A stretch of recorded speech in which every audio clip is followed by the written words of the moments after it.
ಸಿಂಹರಾಶಿ, ಧಾರ್ಮಿಕ ವಿಚಾರಗಳು, ಆಧ್ಯಾತ್ಮಿಕ ವಿಚಾರಗಳಿಂದ ನಿಮ್ಮ ಮಾನಸಿಕವಾಗಿ ಸ್ವಲ್ಪ ನೆಮ್ಮದಿ ಸಿಕ್ಕುವಂತಹ ದಿವಸ ಇದು. ಹಾಗಾಗಿ ಮನಸ್ಸಿನ ಮೇಲೆ ಅವೆಲ್ಲವೂ ಕೂಡ ಪ್ರಭಾವವನ್ನು ಬೀರುತ್ತೆ ಅಂತ ಆದಾಗ ನಿಮ್ಮ ಮನಸ್ಸು ಸ್ಥಿಮಿತವಾಗಿರಬೇಕು, ಗಟ್ಟಿಯಾಗಿರಬೇಕು. ಆ ರೀತಿಯ ವಿಚಾರಗಳು ಬಂದಾಗ ಸರಿಯಾದಂತಹ ಆಲೋಚನೆಗಳಿರಬೇಕು ಅನ್ನುವಂಥದ್ದಾಗತ್ತೆ. ಮಕ್ಕಳಿಗೆ ನೀತಿ ಪಾಠವನ್ನು ಹೇಳ್ತಕ್ಕಂತಹ ನೀವು ಗೌರವವನ್ನು ಸಂಪಾದನೆ ಮಾಡ್ತೀರಿ ಅಂತಕ್ಕಂಥದ್ದು. ಸಮಾರಂಭಗಳಿಗೆ ಹಾಜರಾತಿಯನ್ನು ಹಾಕಬಹುದು.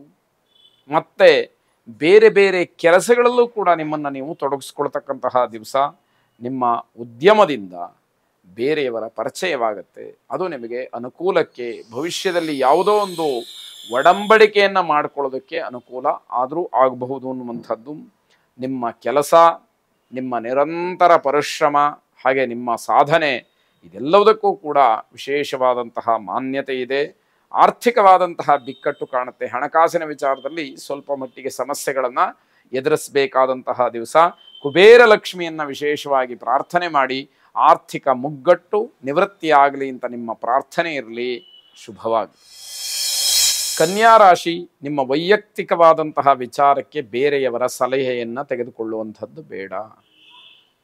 ಬೇರೆಯವರ ಸಲಹೆ ಸೂಚನೆಗಳು ಬೇಕಾಗತ್ತೆ, ಆದರೆ ನಿಮ್ಗೆ ಯಾವುದೋ ಸಾಂಸಾರಿಕವಾದಂತಹ ವಿಚಾರದಲ್ಲೋ, ಕೌಟುಂಬಿಕ ವಿಚಾರದಲ್ಲೋ, ನಿಮ್ಮ ಸ್ವಂತ ವಿಚಾರದಲ್ಲೋ ಬೇರೆಯವರ ಮಾತು ನಿಮಗೆ ತೊಂದರೆಯನ್ನು ಮಾಡ್ತಕ್ಕಂಥದ್ದು. ತಾಳ್ಮೆ ಬಹಳ ಮುಖ್ಯವಾಗಿ ಕೆಲಸವನ್ನು ಮಾಡಬೇಕಾದಂತಹ ದಿವಸ. ಹಾಸ್ಯಾಸ್ಪದವಾದಂತಹ, ಬೇರೆಯವರು ವಿರೋಧ ಮಾಡ್ತಕ್ಕಂತಹ ಎಂತಹ ಪರಿಸ್ಥಿತಿ ಬಂದರೂ ಕೂಡ ನೀವು ತಾಳ್ಮೆಯನ್ನು ಕಳ್ಕೊಳ್ಳಬಾರದು. ಸ್ಥಿತಪ್ರಜ್ಞಾ ಅಂತ ಏನು ಹೇಳ್ತಾರೆ ಹಾಗೇ ಇರಬೇಕು. ಯಾರು ಹೊಗಳಿದ್ರೂ ಕೂಡ ಏನು ಉಲ್ಲಸಿತರಾಗಿರ್ತಕ್ಕಂಥದ್ದು, ಅಥವಾ ತೆಗಳಿದ್ರು ಅಂದ ತಕ್ಷಣ ಕೋಪಾವಿಷ್ಟರಾಗ್ತಕ್ಕಂಥದ್ದು ಯಾವುದೂ ಬೇಡ. ತಟಸ್ಥ ನೀತಿಯನ್ನು ಅನುಸರಿಸ್ಬಿಡಿ. ಅದು ನಿಮಗೆ ಬಹಳ ಕ್ಷೇಮವಾಗಿ ಫಲವನ್ನು ನೀಡ್ತಕ್ಕಂಥದ್ದಾಗತ್ತೆ. ಯಾವುದೇ ಕಾರಣಕ್ಕೂ ಕೂಡ ನೀವು ಅಚಾತುರ್ಯದಿಂದ ತಪ್ಪನ್ನು ಮಾಡುವಂಥದ್ದು ಬೇಡ ಅಂತ ಅರ್ಥ. ಜವಾಬ್ದಾರಿಗಳಿಂದ ಹೊರಬರಬೇಕು. ನಿಮ್ಮ ಕರ್ತವ್ಯಗಳು ಏನಿದೆ ಮನೆಯಲ್ಲಿ ಅಥವಾ ನಿಮ್ಮ ಉದ್ಯೋಗದಲ್ಲಿ, ಆ ಕರ್ತವ್ಯಗಳನ್ನು ಸರಿಯಾಗಿ ಪೂರೈಸಬೇಕಾದಂತಹ ಗುರುತರವಾದ ಜವಾಬ್ದಾರಿ ನಿಮ್ಮ ಮೇಲಿರುತ್ತೆ. ಅದನ್ನು ಬಿಟ್ಟು ತಾತ್ಸಾರವನ್ನು ತೋರಿಸಿದರೆ ಯಾವ ಪುರುಷಾರ್ಥಕ್ಕೆ ಈ ಜೀವನ ಅಂತ ಹೇಳಿ ಅನ್ನಿಸ್ಬೇಕಾಗತ್ತೆ. ಜನಸಂದಣಿಯಲ್ಲಿ ನಿಮಗೆ ತೊಂದರೆಯಾಗುವ ಸಾಧ್ಯತೆ ಇದೆ. ಜನ ಗುಂಪು ಗುಂಪಾಗಿರಬೇಕಾದ್ರೆ ಅಂತಹ ಜಾಗದಲ್ಲಿ ನೀವು ಹೋಗಬಾರ್ದು ಅಂತ ಅರ್ಥ. ಮಕ್ಕಳ ವರ್ತನೆ ಹಿರಿಯರಿಗೆ ಬೇಸರವನ್ನು ತರುತ್ತೆ. ಮಕ್ಕಳು ಆ ರೀತಿಯಲ್ಲಿ ನಡ್ಕೊಳ್ತಾರೆ. ಅದು ದೊಡ್ಡವರಿಗೆ ಹೌದು ಅಂತ ಹೇಳಿ ಒಪ್ಪಿಕೊಳ್ಳಿಕ್ಕೆ ಕಷ್ಟ ಆಗಬಹುದು.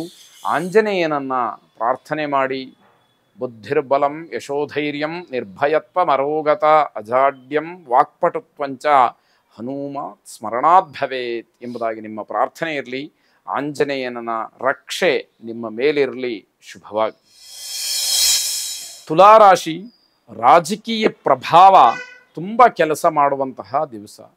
ನಿಮ್ಮ ವೃತ್ತಿಯ ಮೇಲೆ, ನಿಮ್ಮ ಉದ್ಯೋಗದ ಮೇಲೆ, ನಿಮ್ಮ ವೈಯಕ್ತಿಕವಾದಂತಹ ಜೀವನದ ಮೇಲೆ ರಾಜಕೀಯದ ಪ್ರಭಾವ ಸ್ವಲ್ಪ ಮಟ್ಟಿಗೆ ಕೆಲಸವನ್ನು ಮಾಡುತ್ತೆ ಅಂತ ಅರ್ಥ. ಮಾತಿಗೆ ಬೆಲೆ ಸಿಕ್ಕತ್ತೆ.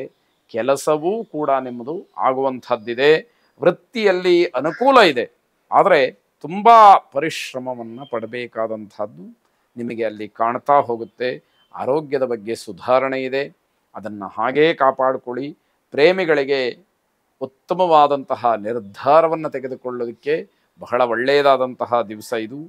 ಕಾಲಿಗೆ ಪೆಟ್ಟು ಬೀಳಬಹುದು, ರಕ್ತ ಸೋರಬಹುದು, ಜಾಗ್ರತೆಯನ್ನು ವಹಿಸಬೇಕಾಗತ್ತೆ. ವಿಕಲಚೇತನರಿಗೆ ನಿಮ್ಮ ಕೈಲಾದಂತಹ ಸಹಾಯವನ್ನು ಮಾಡಿ ಪುಣ್ಯ ಸಂಚಯವನ್ನು ಮಾಡಿಕೊಳ್ಳಿ. ಶುಭವಾಗಿ. ವೃಶ್ಚಿಕ ರಾಶಿ, ವಿದ್ಯಾರ್ಥಿಗಳಿಗೆ ಮಿತ್ರರಿಂದಲೇ ತೊಂದರೆ. ಜೊತೆಯಲ್ಲೇ ಓದ್ತಾ ಇರ್ತಾರೆ, ಜೊತೆಯಲ್ಲೇ ಇರ್ತಾರೆ, ಅವರೇ ತೊಂದರೆಯನ್ನು ಮಾಡ್ತಕ್ಕಂಥದ್ದು. ವ್ಯವಹಾರದಲ್ಲಿ ಉತ್ತಮವಾದಂತಹ ಲಾಭ, ಶುಭ ಎರಡೂ ಕೂಡ ಇರುವಂಥದ್ದು. ಯಾರನ್ನಾದರೂ ಕ್ಷಮಿಸಬೇಕು ಅಂತಕ್ಕಂತಹ ಪ್ರಸಂಗ ಬಂದರೆ ದಯಮಾಡಿ ಈ ದಿವಸ ಯಾವ ದಾಕ್ಷಿಣ್ಯವನ್ನು ಇಟ್ಟುಕೊಳ್ಳದಲೇ ಅವರನ್ನು ಕ್ಷಮಿಸಿಬಿಡಿ. ಅದು ನಿಮಗೂ ಸಮಾಧಾನ, ಅವರಿಗೂ ಕೂಡ ಒಂದು ರೀತಿಯ ತೃಪ್ತಿಯಾಗತ್ತೆ. ಮನೆಯ ಅಗತ್ಯತೆಗೆ ಆದ್ಯತೆಯನ್ನು ನೀಡಬೇಕಾಗತ್ತೆ. ಮನೆಯಲ್ಲಿ ನಿಮ್ಮಿಂದ ಆಗಬೇಕಾದಂತಹ ಕೆಲವು ಜವಾಬ್ದಾರಿಗಳು, ಕರ್ತವ್ಯಗಳು ಬಾಕಿ ಇರಬಹುದು. ಅದನ್ನು ಮರೆತು ನೀವು ಸ್ವೇಚ್ಛೆಯಾಗಿದ್ದರೆ ನೀವು ಕರ್ತವ್ಯ ಲೋಪವಾಗತ್ತೆ. ಆದ್ದರಿಂದ ಕರ್ಮ ಭ್ರಷ್ಟರಾಗ್ತೀರಿ. ಅದಾಗುವಂಥದ್ದು ಬೇಡ ಅಂತ ಅರ್ಥ. ಏಕಾಗ್ರತೆಯಿಂದ ನಿಮಗೆ ಉತ್ತಮವಾದಂತಹ ಫಲಿತಾಂಶ ಸಿಕ್ಕತ್ತೆ. ಮನಸ್ಸು ಎಲ್ಲೋ ಅಲ್ಲೋಲ ಕಲ್ಲೋಲವಾಗಿದೆ. ಆ ಮನಸ್ಸನ್ನು ಹಿಡಿದಿಟ್ಟುಕೊಂಡು, ಮನಸ್ಸನ್ನು ನಿಗ್ರಹ ಮಾಡಿಕೊಂಡು, ಆ ಮನಸ್ಸಿಗೆ ಸರಿಯಾದಂತಹ ರೀತಿಯಲ್ಲಿ ಕಡಿವಾಣವನ್ನು ಹಾಕಿ ನಿಮ್ಮ ಆಲೋಚನೆಗಳನ್ನು ನೀವು ಕಾರ್ಯರೂಪಕ್ಕೆ ತರಬೇಕಾದಂತಹದ್ದು. ಜೀವನ ಶೈಲಿಯಲ್ಲಿ ಉತ್ತಮವಾದಂತಹ ಬದಲಾವಣೆ ಕಾಣಲಿಕ್ಕೆ ಅವಕಾಶಗಳಿದೆ. ವಿದ್ಯಾ ಗೋಪಾಲಕೃಷ್ಣನನ್ನು ಪ್ರಾರ್ಥನೆ ಮಾಡಿ. ಶುಭವಾಗಿ.